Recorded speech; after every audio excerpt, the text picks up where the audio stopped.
Di Rusia Selatan, di antara pegunungan Kaukasus dan pesisir Laut Kaspia, terletak Dagestan. Dagestan adalah sebuah republik dengan lebih dari 30 suku bangsa yang berbeda yang tinggal di wilayah yang sama. Masing-masing memiliki bahasa, aturan, dan sejarahnya sendiri. Medannya ditutupi ngarai, desa-desa yang terbungkus batu, dan jalan-jalan di mana Anda tak dapat melihat siapapun selama berjam-jam. Jaraknya pendek seperti burung gagak terbang, tetapi panjang dalam waktu. Beberapa desa bertengger di antara tebing, tak bertanda, tak dilalui, dan tak dikunjungi. Kehidupan terus berlanjut di sana. Masih di luar, penuh muatan di dalam. Apa yang terjadi di balik tembok-tembok itu tak mudah dibicarakan. Dan apa yang disembunyikan jarang muncul. Bagaimana rasanya tinggal di tempat dengan desa-desa terpencil, jalan-jalan tertutup, dan aturan-aturan yang tak seorang pun jelaskan. Selamat datang di Mundare. Mari kita mulai. Tanah keberagaman, mosaik etnis Dagestan.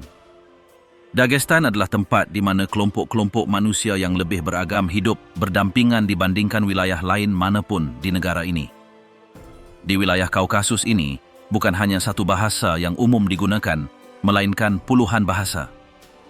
Lebih dari 30 komunitas dengan akar yang beragam berbagi tanah yang sama, masing-masing dengan cara berbicara, cara beraktivitas, dan sejarahnya yang unik. Sebagian besar penduduknya berasal dari kelompok-kelompok seperti Afar, Lezgin, Dargin, Lak, Kumik, dan Tabasaro, di antara kelompok-kelompok lainnya.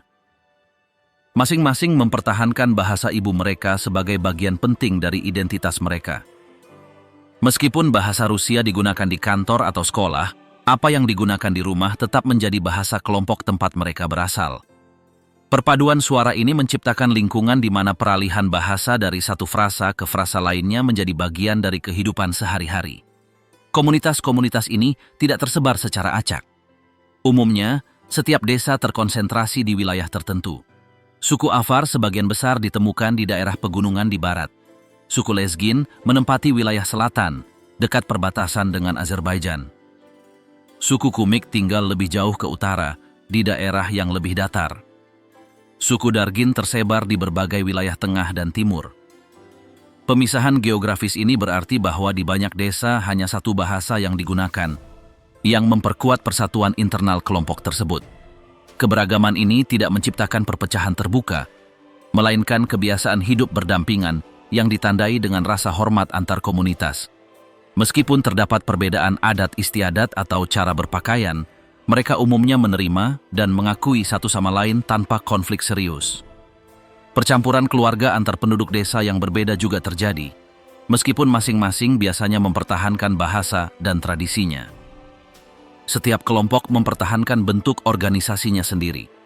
Beberapa komunitas memiliki dewan lokal yang terdiri dari para tetua yang sangat menghormati satu sama lain. Komunitas lainnya mengikuti adat istiadat mereka sendiri untuk menyelesaikan masalah atau memutuskan masalah bersama. Meskipun seluruh negeri mengikuti aturan resmi pemerintah pusat, dalam praktiknya banyak desa berpedoman pada perjanjian internal yang telah ada sejak berabad-abad lalu. Festival, musik, dan makanan juga bervariasi dari satu kelompok ke kelompok lainnya. Setiap orang merayakan hari-hari penting secara berbeda. Ada lagu-lagu yang hanya terdengar di satu daerah dan tarian yang dipelajari sejak kecil hanya di desa-desa tertentu. Pakaian adat juga bervariasi dari satu desa ke desa lainnya. Begitu pula hidangan khas yang disiapkan pada pertemuan keluarga atau pada hari-hari istimewa. Meskipun tinggal di wilayah yang sama dan terus-menerus berinteraksi, masyarakat Dagestan berhasil mempertahankan ciri khas mereka. Perlawanan terhadap kehilangan identitas ini diperkuat dalam keluarga, di mana anak-anak diajarkan untuk tidak melupakan bahasa dan adat istiadat kelompok tersebut. Di banyak rumah, bahasa kelompok tersebut digunakan sebagai bahasa pertama, dan belajar bahasa Rusia baru dilakukan kemudian, setelah masuk sekolah. Dalam beberapa tahun terakhir, beberapa anak muda mulai lebih banyak bergaul dengan orang-orang dari desa lain, terutama di kota. Namun, bahkan di sana, sebagian besar masih mempertahankan bahasa orang tua mereka dan berpartisipasi dalam acara-acara khusus untuk kelompok mereka. Asosiasi budaya membantu memastikan hal ini tidak hilang. Dalam banyak kasus, anak muda menggunakan media sosial untuk berbagi lagu, puisi, atau lelucon dalam bahasa ibu mereka, memberikan kehidupan baru pada hal-hal yang sebelumnya hanya diwariskan secara lisan. Di pegunungan, terdapat desa-desa di mana Anda masih dapat mendengar bahasa yang hanya digunakan di beberapa kota. Beberapa bahasa ini tidak memiliki bentuk tertulis dan hanya diwariskan dari generasi ke generasi. Hal ini mendorong beberapa kelompok peneliti untuk mencoba merekam bahasa-bahasa ini sebelum punah. Keberagaman etnis Dagestan bukan sekadar fakta budaya, melainkan cara hidup. Di satu pasar, 5 bahasa berbeda dapat dipertukarkan antara penjual dan pelanggan. Di sekolah, anak-anak dapat berbicara satu bahasa saat istirahat dan bahasa lain di kelas. Di rumah, kakek nenek mengoreksi cucu mereka jika mereka salah mengucapkan kata dalam bahasa ibu mereka. Koeksistensi yang beragam ini telah membentuk cara mereka berhubungan satu sama lain, memahami satu sama lain, dan mengenali satu sama lain sebagai bagian dari satu kesatuan. Di sudut Kaukasus ini, identitas tidak terbatas pada nama atau bendera. Di sini, setiap orang membawa sejarah kelompok mereka dalam cara berbicara dan adat istiadat mereka, sebagai bagian dari jaringan yang, meskipun tidak seragam, telah belajar untuk tetap bersatu. Keyakinan dan adat. Bagaimana agama membentuk kehidupan sehari-hari? Di Dagestan, agama hadir dalam hampir semua kegiatan masyarakat. Agama bukan sekadar urusan pribadi, melainkan bagian dari suasana umum. Kebanyakan orang menganut Islam Sunni, dan hal ini tercermin dalam rutinitas mereka, cara mereka menyapa, apa yang boleh dan apa yang tidak boleh dilakukan. Dari pagi hingga sore hari, terdapat kebiasaan-kebiasaan yang mengikuti logika agama, meskipun tidak secara eksplisit dinyatakan. Azan berkumandang dari pengeras suara masjid beberapa kali sehari, menandai momen-momen penting. Di banyak desa, orang-orang menyela kegiatan mereka untuk pergi sholat. Di kota-kota besar, hal ini mungkin lebih fleksibel, tetapi masih ada orang-orang yang mencari tempat khusus untuk sholat pada waktu-waktu tertentu. Masjid merupakan titik pertemuan yang penting. Selain menjadi tempat sholat, masjid juga merupakan ruang untuk membahas isu-isu lingkungan atau berbagi informasi. Sosok imam, pemimpin sholat, memiliki peran yang melampaui peran agama. Ia adalah seseorang yang dimintai nasihat, diajak berkonsultasi tentang keputusan keluarga, dan didengarkan dengan penuh hormat. Di lingkungan sekitar, banyak dijumpai sekolah-sekolah agama tempat anak-anak belajar membaca Al-Quran. Madrasah-madrasah ini dikenal sebagai madrasah. Beberapa beroperasi di gedung formal, yang lainnya di rumah-rumah pribadi. Ajaran agama diajarkan di sana, tetapi juga membahas perilaku, rasa hormat kepada orang yang lebih tua, dan aturan-aturan dasar hidup berdampingan. Selama bulan Ramadan, kehidupan sehari-hari berubah total. Pada siang hari, makan dan minum di tempat umum dilarang, dan pada malam hari, keluarga berkumpul untuk berbuka puasa. Banyak orang mengulangi ritme ini selama 30 hari, dan ada perasaan umum bahwa segala sesuatunya berjalan berbeda selama periode ini. Di beberapa desa, jadwal kerja bahkan diubah agar orang dapat beristirahat di siang hari dan beraktivitas di malam hari. Cara berpakaian juga berkaitan dengan adat istiadat agama. Di banyak daerah, baik pria maupun wanita mengenakan pakaian yang menutupi tubuh. Wanita sering mengenakan jilbab, terutama di desa dan daerah pedesaan, meskipun terdapat lebih banyak variasi di kota. Meskipun demikian, mempertahankan gaya berpakaian tertentu dianggap benar, dan hal ini tidak dibicarakan secara terbuka. Dalam acara kumpul keluarga, pernikahan, atau pemakaman, ada gestur yang dilakukan mengikuti adat istiadat yang ditentukan oleh agama. Ayat-ayat Al-Quran dibacakan, doa-doa khusus dipanjatkan, dan langkah-langkah tertentu yang diketahui semua orang dipatuhi. Tak perlu dijelaskan mengapa hal itu dilakukan, karena semua orang telah melihatnya sejak kecil. Konsumsi alkohol sangat dibatasi. Di banyak rumah, bahkan tidak dianggap sebagai minuman beralkohol. Di restoran dan toko, penjualannya dibatasi atau disembunyikan. Keputusan ini tidak ditegakkan oleh hukum negara, melainkan oleh tekanan sosial dari masyarakat. Ada hal-hal yang tidak dilakukan, dan ini dipahami oleh semua orang.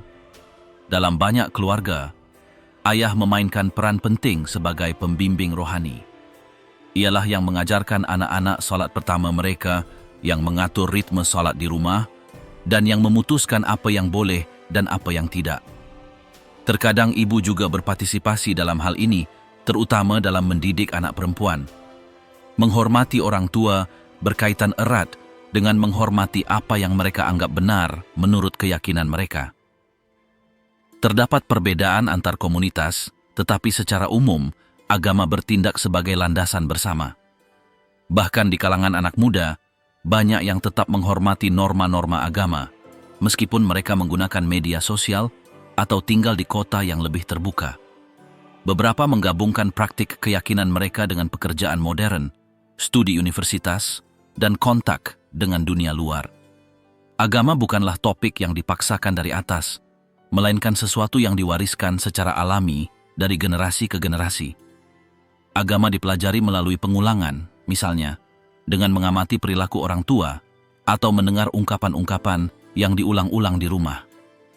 Ada kata-kata yang hanya digunakan dalam konteks keagamaan, tetapi dipahami dan dihormati oleh semua orang. Di Dagestan, hidup dengan agama bukanlah keputusan yang dibuat dalam semalam.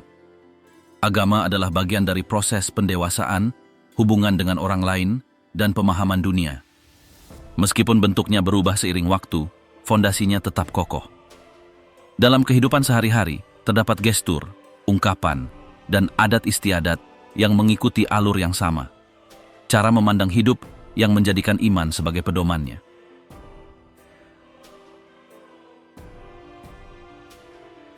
Dari fajar hingga makan malam. Hari biasa di Dagestan.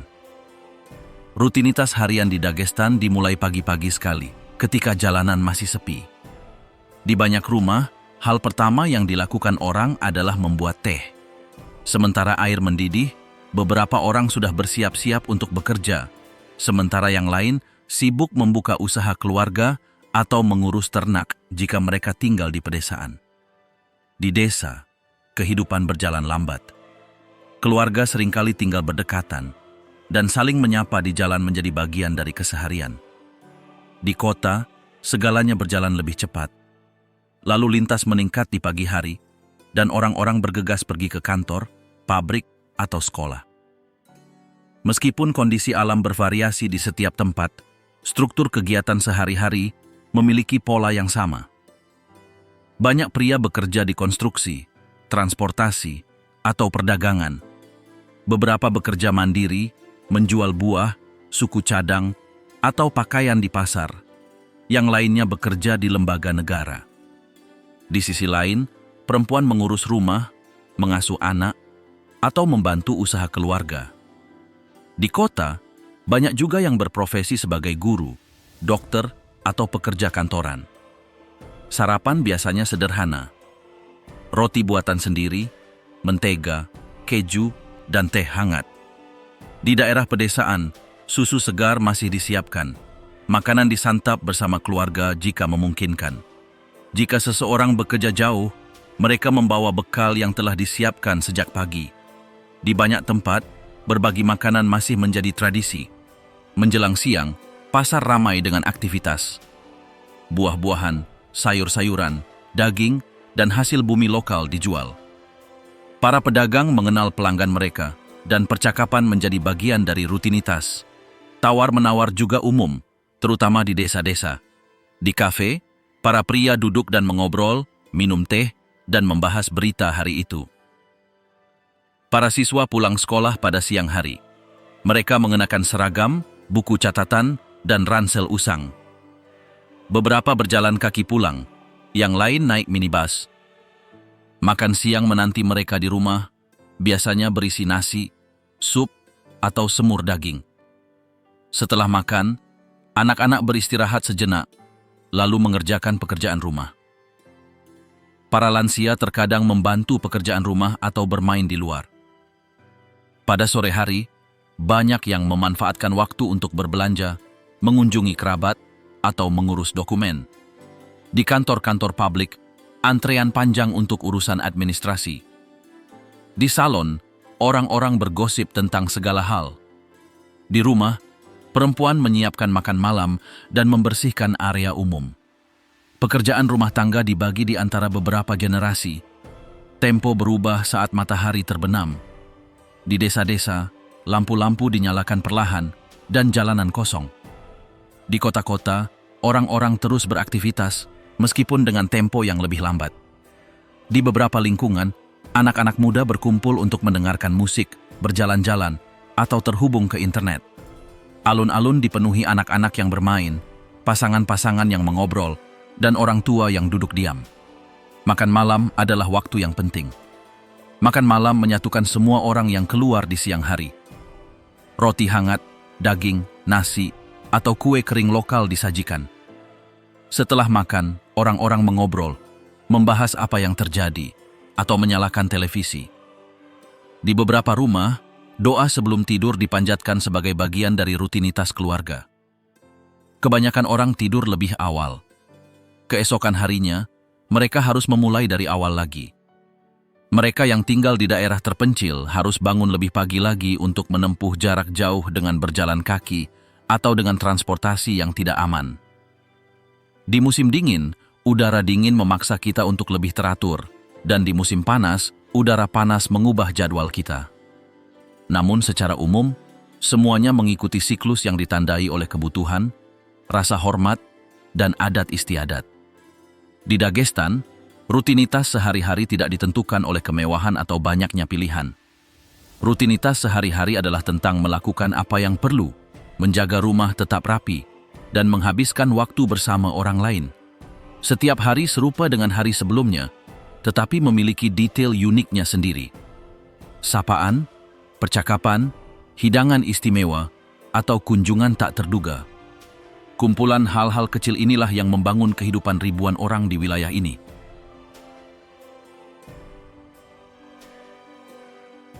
Di bawah kode kehormatan, hukum adat di pegunungan.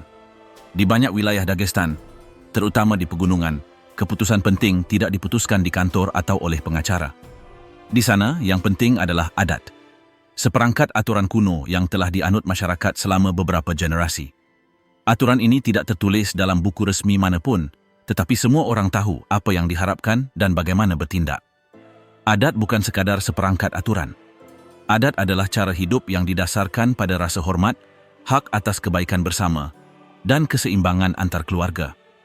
Adat digunakan untuk menyelesaikan pertengkaran, menetapkan hukuman, mendistribusikan tanah, atau memutuskan siapa yang benar dalam suatu perselisihan. Di banyak desa, sebelum melapor ke polisi, orang-orang menggunakan kesepakatan adat ini. Ketika terjadi konflik serius, para tetua setempat dipanggil. Mereka adalah orang-orang yang bereputasi baik, telah hidup lama, dan yang tahu cara kerja adat. Mereka bertemu di rumah atau balai desa, mendengarkan para pihak, dan kemudian berunding. Apapun yang mereka putuskan dihormati, bahkan jika ada yang tidak menyukainya. Salah satu prinsip adat yang paling terkenal adalah tema balas dendam. Jika seseorang dalam keluarga terluka atau terbunuh, kerabat dapat menuntut kompensasi. Terkadang kompensasi tersebut berupa uang atau penyelesaian secara publik. Namun di lain waktu, tekanan mendorong mereka untuk merespons dengan kekuatan yang setara. Rantai ini dapat berlangsung bertahun-tahun jika tidak diputus oleh sebuah perjanjian. Dalam beberapa kasus, untuk mencegah konflik lebih lanjut, rekonsiliasi diselenggarakan. Keluarga bertemu langsung, meminta maaf, dan mencapai kesepakatan. Terkadang hewan, sejumlah uang, atau upacara khusus diadakan. Semua ini diatur oleh para tetua, yang memastikan bahwa setiap langkah diikuti. Meskipun tidak tertulis dalam kitab undang-undang atau ditandatangani oleh hakim, adat berfungsi sebagai sistem hukum yang lengkap.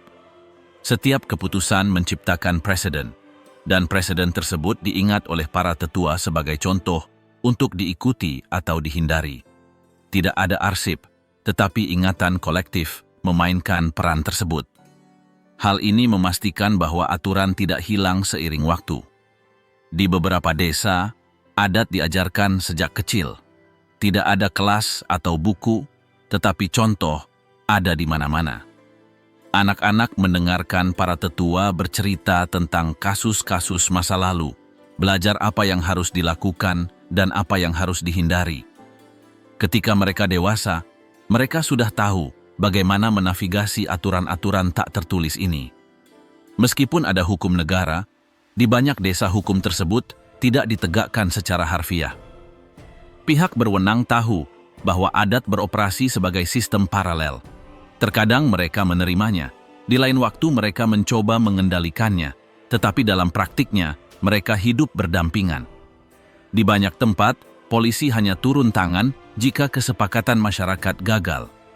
Menghormati para tetua memiliki bobot utama. Pendapat mereka didengar tanpa interupsi, dan keputusan mereka tidak dibahas di depan umum. Hal ini tidak bergantung pada gelar, tetapi pada kepercayaan masyarakat kepada mereka. Seseorang mungkin tidak berpendidikan, tetapi jika ia menepati janjinya dan bersikap adil di masa lalu, suaranya lebih berharga daripada suara orang lain. Tidak semua desa menerapkan adat dengan cara yang sama. Di beberapa daerah aturannya lebih ketat. Di daerah lain, aturannya telah beradaptasi seiring waktu. Namun dalam semua kasus, tujuannya sama. Menjaga perdamaian dalam kelompok tanpa bergantung pada struktur eksternal. Seiring waktu, beberapa anak muda mulai meninggalkan praktik-praktik ini. Tinggal di kota atau belajar di luar negeri, mereka mengadopsi cara pandang keadilan yang berbeda. Namun, banyak yang kembali ke desa dan menghormati kesepakatan lokal. Mereka tahu bahwa di sana, nama keluarga dan perilaku mereka sama pentingnya dengan pendidikan mereka. Di dunia yang semakin terhubung, sistem kuno ini masih menjadi standar di pelosok-pelosok tertinggi Kaukasus.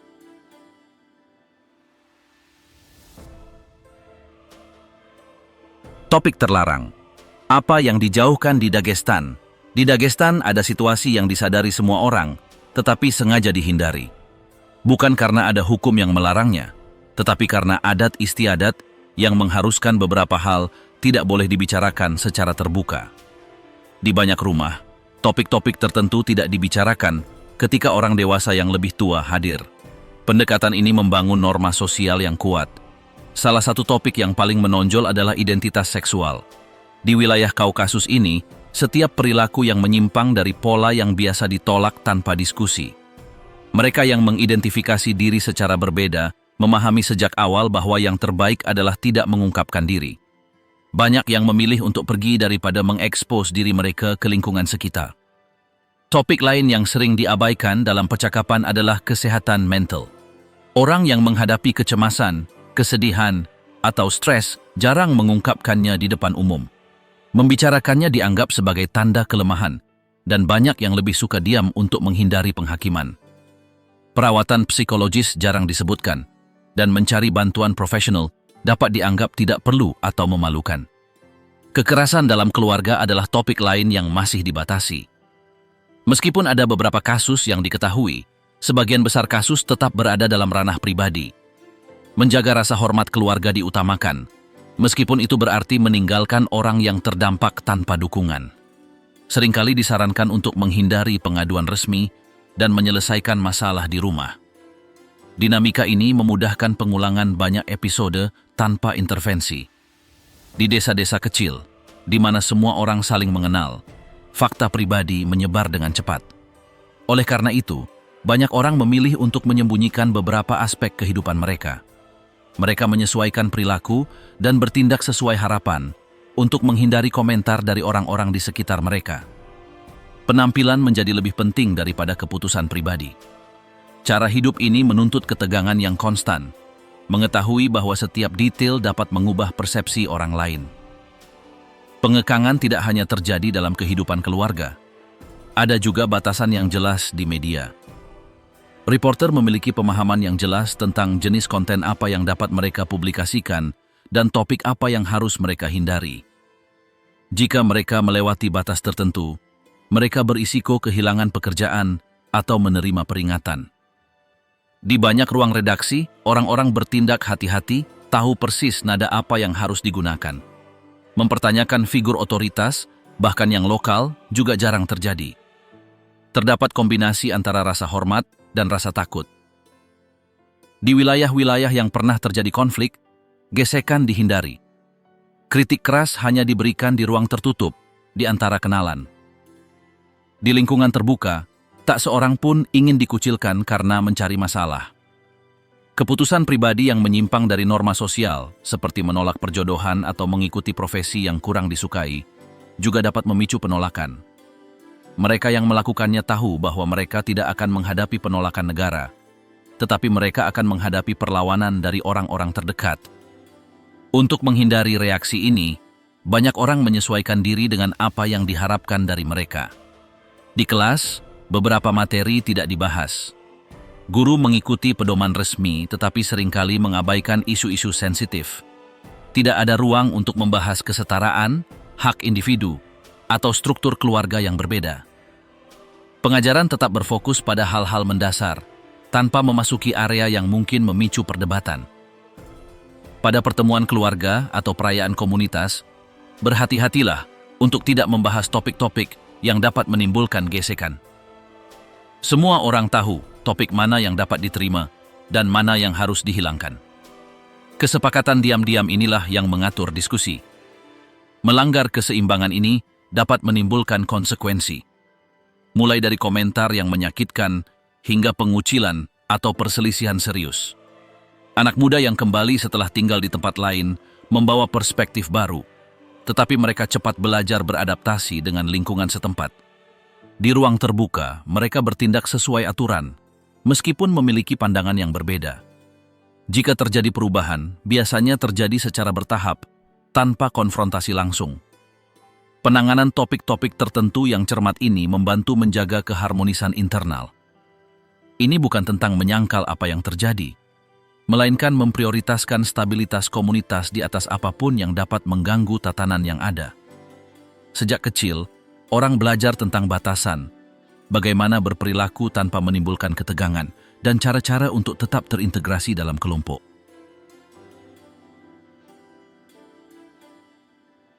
Apa yang diharapkan dari mereka? Kehidupan perempuan Dagestan. Menjadi seorang perempuan di Dagestan berarti mengikuti serangkaian aturan tak tertulis yang dimulai sejak masa kanak-kanak. Sejak usia muda, banyak perempuan mendengar apa yang boleh dan tidak boleh mereka lakukan. Aturan-aturan ini berasal dari orang tua, kakek nenek, dan tetangga. Aturan-aturan ini tidak tertulis, tetapi ditegaskan di setiap rumah. Salah satu harapan yang paling umum adalah agar perempuan bersikap bijaksana, tidak meninggikan suara, dan menghormati orang yang lebih tua tanpa bertanya. Dalam acara keluarga, mereka diharapkan untuk menyajikan teh, menyiapkan makanan, dan membantu tanpa diminta. Melayani tamu, membersihkan rumah, dan merawat adik-adik dianggap remeh. Pada usia tertentu, topik pernikahan menjadi prioritas. Banyak perempuan muda menerima lamaran yang datang dari keluarga mereka.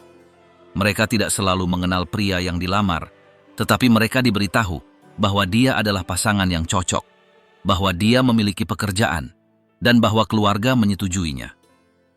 Dalam banyak kasus, keputusan dibuat tanpa bertanya langsung kepada mereka. Pernikahan diselenggarakan dengan cepat. Hanya dalam beberapa hari, semuanya disepakati. Tanggal, gaun, pesta. Perempuan muda itu mengucapkan selamat tinggal kepada keluarganya untuk tinggal bersama suaminya. Di sana ia harus beradaptasi dengan rumah baru, melakukan tugas-tugas yang tidak selalu ia kenal, dan mendapatkan rasa hormat dari ibu mertua barunya. Transisi ini bisa sulit, terutama jika tidak ada dukungan. Di desa, perempuan diharapkan tidak menghabiskan banyak waktu jauh dari rumah. Kegiatan di luar rumah harus dibenarkan, dan mereka hampir selalu ditemani oleh seorang kerabat. Di kota, ada sedikit lebih banyak kebebasan, tetapi tekanannya masih terasa. Pendapat menjadi perhatian utama, dan setiap kesalahan langkah akan segera dikomentari. Pakaian juga diawasi dengan ketat. Pakaian longgar yang menutupi tubuh dengan baik dan jilbab lebih disukai. Di banyak tempat, mengenakan sesuatu yang berbeda menuai kritik. Beberapa perempuan muda melakukan hal yang sama, tetapi mereka tahu bahwa mereka melanggar kebiasaan yang tidak mudah dibicarakan. Di bidang pendidikan, semakin banyak perempuan yang kuliah di universitas. Beberapa berprofesi sebagai dokter, pengacara, atau guru. Meski begitu, banyak yang meninggalkan studi mereka setelah menikah. Mereka diberitahu bahwa yang terpenting adalah menjadi istri dan ibu yang baik. Beberapa berhasil menggabungkan keduanya, yang lain terpaksa memilih. Bekerja di luar rumah memang memungkinkan, tetapi ada syaratnya. Beberapa keluarga hanya menerima pekerjaan di mana ada perempuan lain atau di mana lingkungannya dianggap bersih. Jadwal kerja juga harus sesuai dengan tanggung jawab rumah tangga. Dalam banyak kasus, jika suami tidak setuju, perempuan tersebut meninggalkan pekerjaan tanpa bertanya. Membicarakan masalah secara terbuka bukanlah hal yang umum. Jika terjadi kekerasan atau tekanan, banyak yang memilih diam. Gagasan bahwa segala sesuatu harus diselesaikan dalam pernikahan sangat umum. Meminta bantuan di luar keluarga dianggap memalukan. Hanya dalam kasus ekstrim perempuan mencari dukungan dari teman dekat atau kerabat terpercaya. Terlepas dari batasannya, beberapa perempuan menemukan cara untuk melakukan apa yang mereka inginkan. Beberapa membuka usaha kecil dari rumah. Yang lain mengajar, menjual pakaian, atau memasak untuk disewa. Ada juga yang menggunakan media sosial untuk memamerkan karya mereka, berbagi ide, atau sekadar mengekspresikan diri. Mereka melakukannya dengan hati-hati karena tahu bahwa setiap langkah diawasi. Perempuan yang lebih tua adalah tokoh kunci dalam sistem ini. Mereka tidak hanya mengulanginya, tetapi juga mengendalikannya. Banyak yang mengalami hal serupa dan meyakini hal itu adalah hal yang benar untuk dilakukan. Merekalah yang mengajari yang lebih muda bagaimana berperilaku, berpakaian, dan bersikap di sekitar orang lain. Di saat yang sama, mereka juga menjadi pendukung bagi mereka yang menghadapi kesulitan. Menjadi perempuan di Dagestan tidak sama di mana-mana. Ada perbedaan antara daerah pedesaan dan perkotaan, antara keluarga yang ketat dan yang lebih terbuka. Namun secara umum, ada pola yang tetap sama. Perempuan diharapkan untuk mematuhi apa yang selalu dilakukan. Mengubah haluan ini bukanlah hal yang mustahil, tetapi membutuhkan kekuatan, strategi, dan, yang terpenting, kebijaksanaan. Pertarungan, keringat, dan kebanggaan. Seni bela diri dan olahraga di Dagestan. Di Dagestan, olahraga bukan sekadar aktivitas fisik.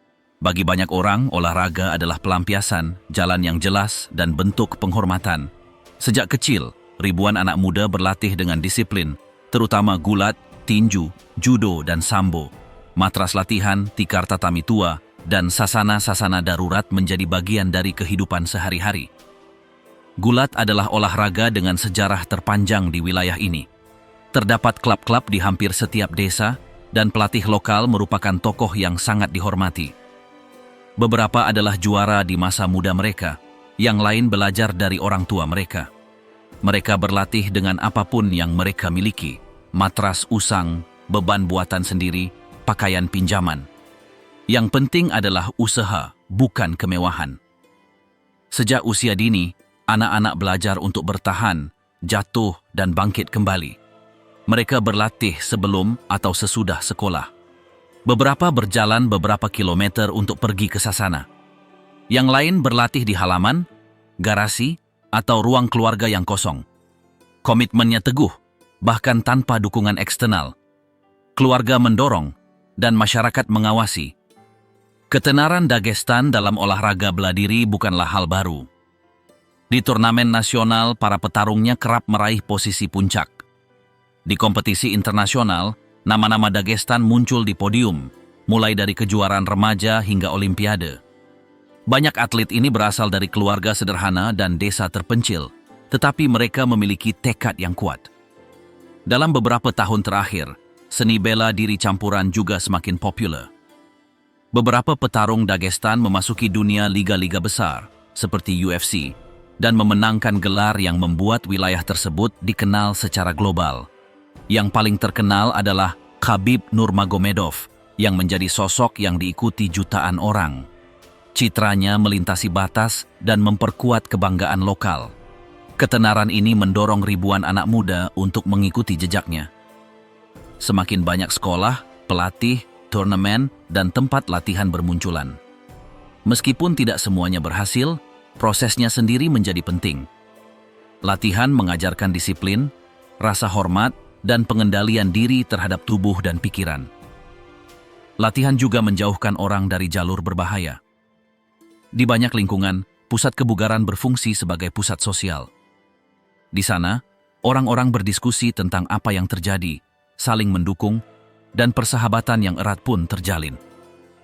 Pelatih melakukan lebih dari sekadar memberi perintah. Terkadang mereka bertindak sebagai pemandu, panutan, dan figur yang didengarkan dengan penuh perhatian oleh kaum muda ketika orang tua mereka tidak lagi mampu melakukannya. Olahraga juga membantu meredakan ketegangan. Di tempat di mana tekanan sosial, minimnya kesempatan, dan pengawasan terus-menerus menjadi bagian dari lingkungan, latihan adalah cara untuk melarikan diri. 2 atau 3 jam latihan harian memungkinkan orang untuk melampiaskan amarah, memperbaiki suasana hati, dan merasa menjadi bagian dari sesuatu. Uang dan kekuasaan dalam bayang-bayang, jaringan kriminal dan korupsi. Di Dagestan, berbicara tentang kekuasaan tidak selalu berarti berbicara tentang jabatan resmi. Di banyak daerah, pengaruh yang sesungguhnya terletak di luar kantor. Ada jaringan yang mengendalikan bisnis, bantuan, lisensi, kontrak, dan keamanan dengan caranya sendiri. Ini adalah struktur yang beroperasi di luar hukum, tetapi diketahui semua orang. Jaringan ini tidak beroperasi dengan seragam atau kantor yang terlihat. Mereka menggunakan hubungan keluarga, janji-janji lama, ancaman diam-diam, dan perjanjian tak tertulis. Di seluruh lingkungan, ada orang-orang yang tahu siapa yang harus dihubungi jika mereka membutuhkan sesuatu yang mendesak, mulai dari menyelesaikan masalah hingga mendapatkan dokumen. Tidak ada yang dilakukan secara cuma-cuma. Segala sesuatu memiliki harga, baik langsung maupun di masa mendatang. Uang kotor beredar di berbagai tingkatan. Sebagian diselundupkan, terutama melalui jalur-jalur yang melintasi pegunungan. Produk-produk seperti bahan bakar, tembakau, senjata, dan suku cadang kendaraan diangkut. Di beberapa daerah, barang-barang yang lebih sensitif juga diselundupkan. Medan yang terjal, kedekatan dengan negara-negara lain, dan kurangnya kendali mutlak memudahkan pergerakan ini. Jalur kuat lainnya adalah manipulasi kontrak publik. Perusahaan-perusahaan cangkang memenangkan tender dan pekerjaan tidak pernah selesai. Material dibeli tetapi tidak pernah sampai. Dokumen ditandatangani, foto diambil dan pita dipotong, tetapi proyek segera ditinggalkan. Banyak dari dana ini berasal dari pemerintah pusat dan hilang tanpa jejak. Di jalanan, terdapat biaya keamanan yang tidak tercantum dalam peraturan apapun. Pedagang, pengangkut, dan pemilik bisnis membayar iuran yang menjamin ketenangan pikiran. Jika seseorang menolak, masalah mendadak dapat muncul. Inspeksi, pencurian, atau laporan palsu. Kekerasan tidak selalu ada, tetapi ancamannya tetap ada. Dagestan yang tak terlihat, sudut-sudut tersembunyi dan bentang alam ekstrim. Dagestan memiliki bentang alam yang tak terlukis di kartu pos atau peta wisata. Dagestan adalah tempat-tempat terpencil yang sulit dijangkau, di mana waktu seakan berhenti. Tak ada jalan beraspal, tak ada layanan telefon, dan tak ada pengunjung backpacking. Yang ada hanyalah pegunungan yang menghalangi jalan, desa-desa yang bertengger di tebing, dan jalan setapak yang hanya dapat diakses dengan berjalan kaki atau dengan keledai. Di wilayah tertinggi Kaukasus, terdapat desa-desa yang kehidupannya masih seperti puluhan tahun lalu. Rumah-rumahnya terbuat dari batu, beratap rendah, dan berjendela kecil. Beberapa rumah saling bersandar, membentuk jalan-jalan sempit yang naik turun tak beraturan. Di musim dingin, salju menutupi segalanya. Di musim panas, panasnya memaksa seseorang untuk berjalan hati-hati di antara bebatuan dan debu. Ada desa-desa yang hanya dihuni beberapa keluarga. Sebagian besar anak mudanya telah pergi. Para tetua tetap tinggal, yang merawat hewan, merawat tanaman, dan memastikan semuanya tetap berdiri. Mereka saling mengenal melalui nama, marga, dan sejarah. Semua orang tahu siapa yang tinggal di rumah mana dan apa yang terjadi 20 tahun lalu di setiap sudut. Akses ke desa-desa ini tidaklah mudah. Beberapa di antaranya berjarak beberapa jam dari pusat kota terdekat.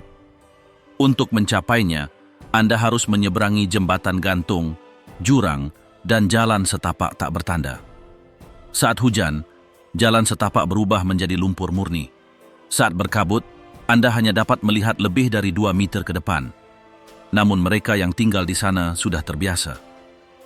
Di banyak tempat ini, terdapat sisa-sisa bangunan kuno, menara pertahanan, reruntuhan benteng, pemakaman di puncak bukit. Bangunan-bangunan itu tidak memiliki tanda atau perawatan khusus.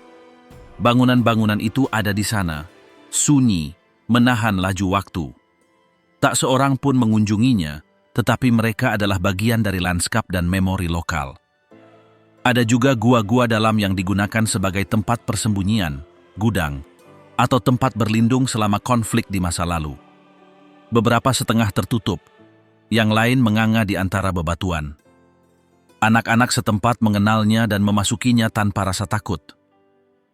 Anak-anak yang lebih tua menggunakannya untuk menyimpan peralatan atau melindungi hewan dari dingin. Di beberapa wilayah, terdapat ngarai sempit tempat sungai-sungai es mengalir. Airnya mengalir deras di antara batu-batu besar. Tak ada bangunan di dekatnya, hanya alam yang masih alami. Burung-burung terbang rendah, angin menembus dinding-dinding batu, dan gemanya menggandakan setiap suara. Inilah lanskap yang patut dihormati, bahkan bagi yang paling berpengalaman sekalipun. Ada tempat-tempat di mana listrik masih belum tersedia. Malam-malam gelap, hanya diterangi lilin atau senter bertenaga baterai. Di tempat-tempat ini, kehidupan diatur secara berbeda. Makan malam lebih awal, percakapan berlimpah, dan orang-orang tertidur mengikuti irama matahari. Televisi bukan bagian dari hari, begitu pula internet. Di beberapa desa, sekolah hanya memiliki 1 guru untuk semua tingkatan. Rumah sakit terdekat berjarak beberapa jam perjalanan. Jika seseorang sakit, ambulans harus dipanggil, dan terkadang ambulans tidak datang. Oleh karena itu, banyak keluarga memiliki pengobatan rumahan, praktik kuno, dan cara merawat yang diwariskan dari mulut ke mulut. Hewan juga merupakan bagian dari lingkungan. Kambing, sapi, anjing kurus, dan ayam berkeliaran bebas di halaman dan jalanan. Tak ada pagar. Setiap hewan tahu di mana ia tinggal. Begitu pula manusia. Tatanannya berbeda, tanpa jam, tanpa jadwal tetap, di mana waktu diukur dengan terbitnya matahari atau dering lonceng di kejauhan. Di sudut-sudut ini, tak ada turis atau pemandu. Tak ada pula souvenir atau rute yang ditandai. Yang ada hanyalah kehidupan nyata dalam kondisi keras dengan ritme yang tak mencari perhatian. Mereka yang tinggal di sana tak menganggapnya istimewa. Bagi mereka, itu hanyalah rumah mereka, cara hidup mereka, dunia mereka. Dagestan menjaga ruang-ruang ini bak rahasia yang terlindungi dengan baik. Bukan karena kesombongan, melainkan karena tak pernah berubah. Tempat-tempat itu tetap seperti semula, tersembunyi di antara pegunungan, menanti tanpa tergesa. Dan meskipun hanya sedikit yang mengunjunginya, tempat-tempat itu tetap di sana, kokoh, sunyi, tak tersentuh.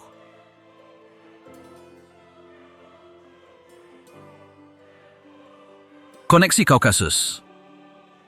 Bagaimana internet mengubah Dagestan? Dalam beberapa tahun terakhir, Dagestan telah terhubung dengan dunia yang dulunya terasa jauh.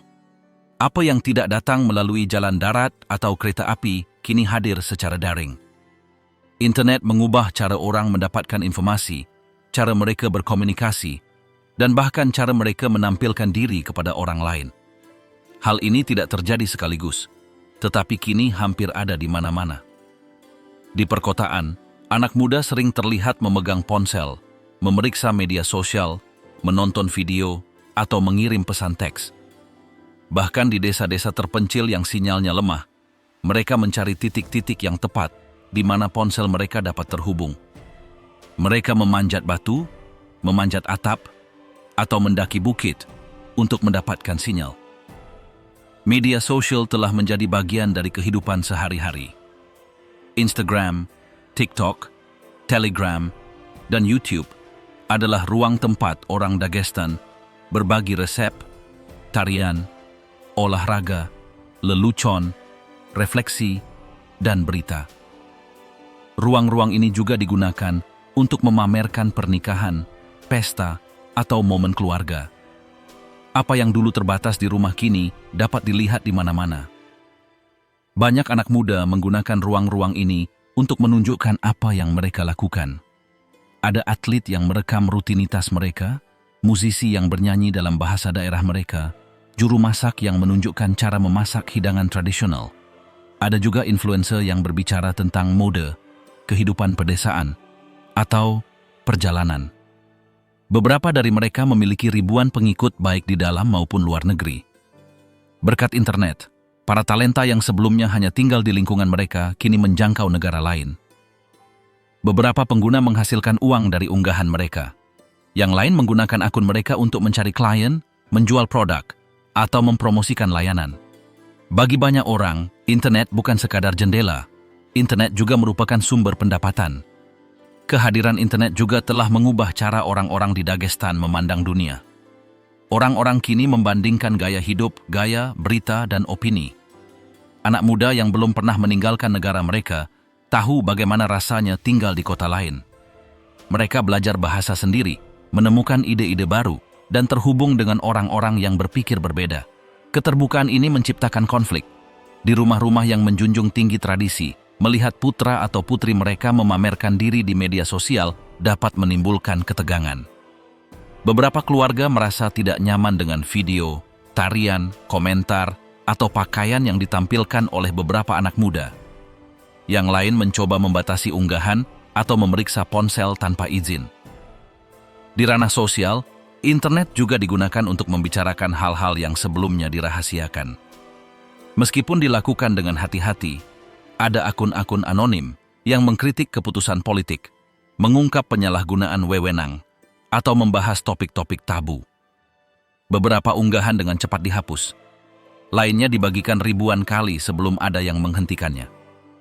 Otoritas setempat telah mulai memantau unggahan.